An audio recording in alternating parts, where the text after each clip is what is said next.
To understand what's going to be happening with the student loan bubble, it's useful to understand first what happened with the housing bubble. To understand what has happened with the housing bubble, it's necessary to understand first how mortgage markets work. Let's take commercial banks. Commercial banks loan money to borrowers, some of them safe, some of them risky. The borrowers in turn sign mortgages, which they hand over to the bank, and the mortgages are pieces of paper that say that the borrowers promise to pay back this money they have borrowed over time, the interest plus the principal. Now the commercial banks who now have these mortgages, behind them sits large savers such as pension funds, reinsurance companies, other large entities with large amounts of savings. These entities save their money with investment banks. Investment banks, in turn around and purchase mortgages from commercial banks. So the savings goes from the savers to the investment banks purchase the mortgages. The investment banks then combine these mortgages into what are called mortgage-backed securities. Mortgage-backed securities, roughly speaking, are to mortgages what a sheet of plywood is to wood chips. Wood chips come in various shapes and sizes, and because they're non-uniform, you can't do anything with them. But if you glue them together and press them into a uniform shape, you now have something that you can actually use to build and to create construction plans from. So this is what the mortgage-backed securities are. They're more uniform financial securities that generate returns to savers, and they're based on or constructed from individual mortgages. These mortgage-backed securities are rated by rating agencies, which will bless them and say this mortgage-backed security represents a small amount of risk or a moderate amount of risk or some large amount of risk. And once rated by the rating agencies, they're then turned over to these large savers who now are over time going to be earning the interest that the people who took out the mortgages originally are now paying. What's happened on the back end is that the commercial banks have now had their coffers refilled with cash from these savers. They then turn back to mortgage markets and offer this money to borrowers who want to borrow the money to buy houses. They turn around, again they sell the mortgages to investment banks, which in turn hand them over to pension funds, reinsurance companies, and the whole system starts all over again. What happens here ultimately is that people with savings loan to people who buy houses. The banks, the commercial banks, the investment banks, are simply middlemen in the transaction. So if we take away the middlemen, what the transaction really looks like is these savers have cash, these people want mortgages, and so they exchange the cash for the mortgages. These people then turn around, use the cash that they have to buy houses. What happens next is that the people who borrowed the money to buy the houses now make monthly interest payments, principal interest to these savers.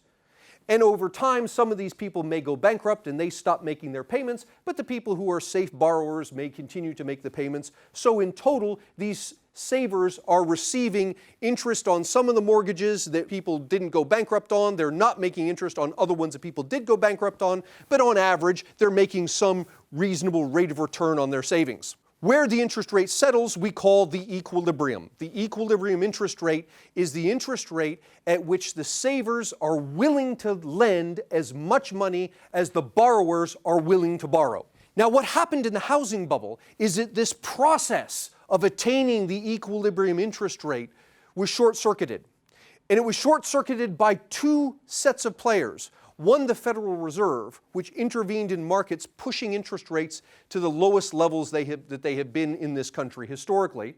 The other group was Fannie Mae and Freddie Mac. These are government-sponsored entities, and they buy mortgages. It turns out that they bought mortgages with little regard for the risk that those mortgages represented. So the first thing that happens is the Federal Reserve lowers interest rates. As it lowers interest rates, it attracts more people, both risky and safe, into the market. As interest rates are lower, it's cheaper to borrow money, and so we get more people looking to borrow. Then Fannie Mae and Freddie Mac come along, and they start lending money to mortgage markets.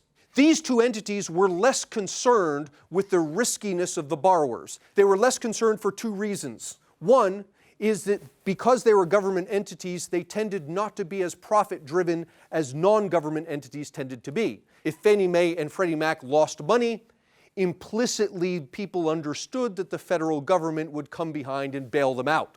Consequently, Fannie Mae and Freddie Mac were not as afraid of lending to risky borrowers as private investors were. So what happens as Fannie Mae and Freddie Mac enter the industry, we have here regular private savers who loan money ultimately to borrowers, but now enter Fannie Mae and Freddie Mac, and they start loaning money. And as they start loaning money, because they're less concerned with risk than the private entities are, what happens is they start attracting more and more risky borrowers into the market. What does this do to the housing market? And notice there are two distinct markets here we want to talk about. The first is the market for mortgages. The second is the market for housing. The market for mortgages we've seen as the Federal Reserve pushes interest rates low, it attracts more borrowers into the market, and as Fannie Mae and Freddie Mac come along and provide more loanable funds, they attract more risky borrowers. As we get this increase in borrowers in the mortgage market, this translates in the housing market into an increase in demand. So we have more borrowers showing up, particularly not just more borrowers in general, but more risky borrowers. The demand for housing starts to increase, and as the demand for housing rises, we get an increase in the price of housing, and we get an increase in the quantity of housing being produced. Now, what happens when the bubble bursts? Everything is fine until the market takes a downturn. When the market takes a downturn, people's incomes start to fall, and the first people who are hit the hardest are those riskier borrowers who perhaps are living very close to the edge, earning just about as much money as they're spending.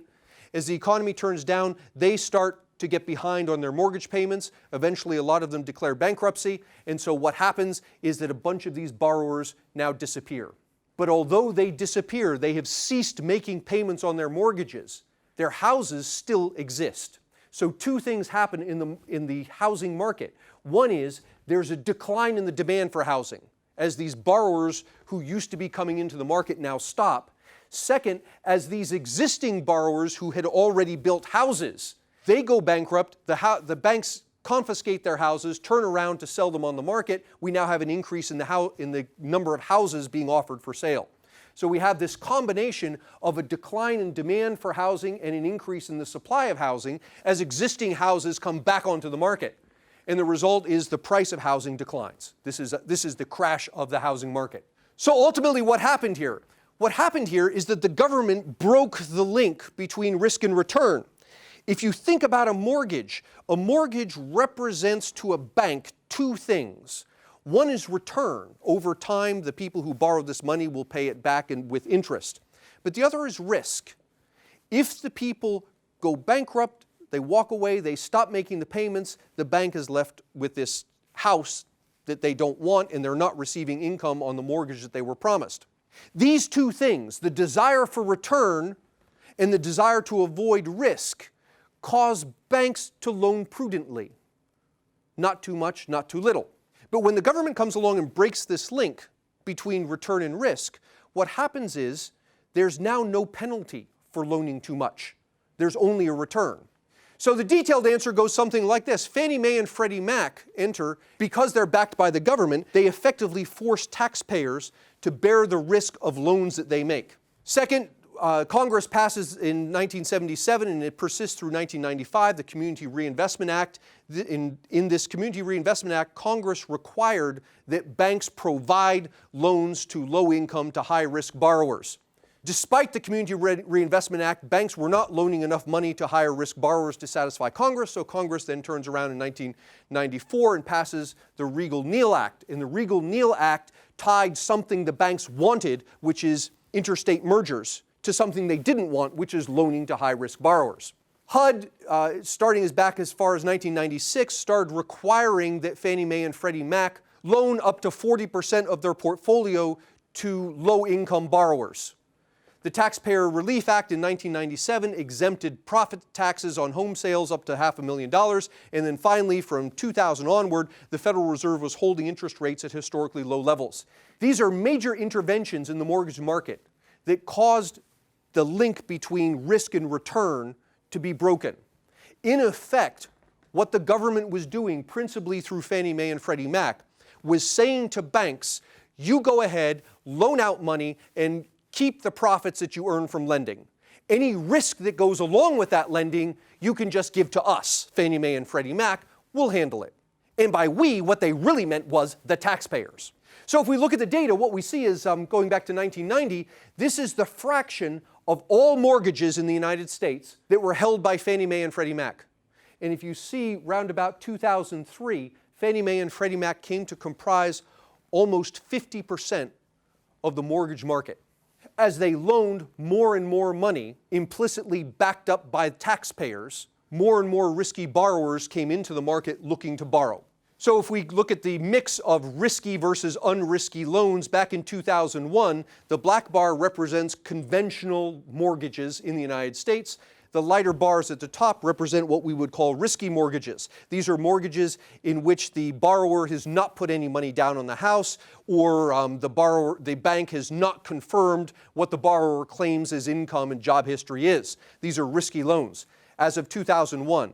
At the height of the housing bubble, 2006, what we see is these risky loans comprise almost 50% of all mortgages in the United States. This is the effect of Fannie Mae and Freddie Mac entering the market and making taxpayer money available to risky borrowers. And finally, when the housing bubble bursts, we end up with the mortgage market going back to where it was. Most of the mortgages are now considered safe mortgages, and a small fraction are still risky. So this raises the question, what does any of this have to do with college loans? Well, it turns out that the government is taking almost the same steps in almost the same order in the college loan market that it took in the housing market. And again, the effect is going to be breaking this link between risk and return. So the government institutes Stafford and Perkin loans. These are taxpayer-subsidized loans to college students. The Taxpayer Relief Act provided tax credit for college debt, much the same way as the government provided tax credit for housing loans. In the Affordable Care Act, the Department of Education is set up to loan directly to students. So the Department of Education now is doing in the student loan market the same thing that Fannie Mae and Freddie Mac did in the housing market. The Loan Forgiveness Program allows for student loans to be forgiven. And this is an interesting thing because it sounds quite magnanimous to say that we're going to forgive student loans until we remember that the government doesn't have any money with which to forgive those loans unless it first takes it from taxpayers. So what the government really means when it talks about loan forgiveness is let's force people who didn't go to college to pay for people who did. The Community College Act calls for taxpayers to pay for students to attend community college. This was proposed in 2015. Debt Forgiveness Act, also proposed in 2015, calls for student loan debt to be dischargeable in bankruptcy, which it currently isn't. And then finally, we have, again, the Federal Reserve doing what it has done since 2000, which is holding interest rates at historically low levels. So what are the consequences of all of this? The consequence is that high school students who actually would do better in technical schools are being encouraged to get college educations because the cost of the college education is artificially low. College students are being encouraged to major in fields that have little earning power.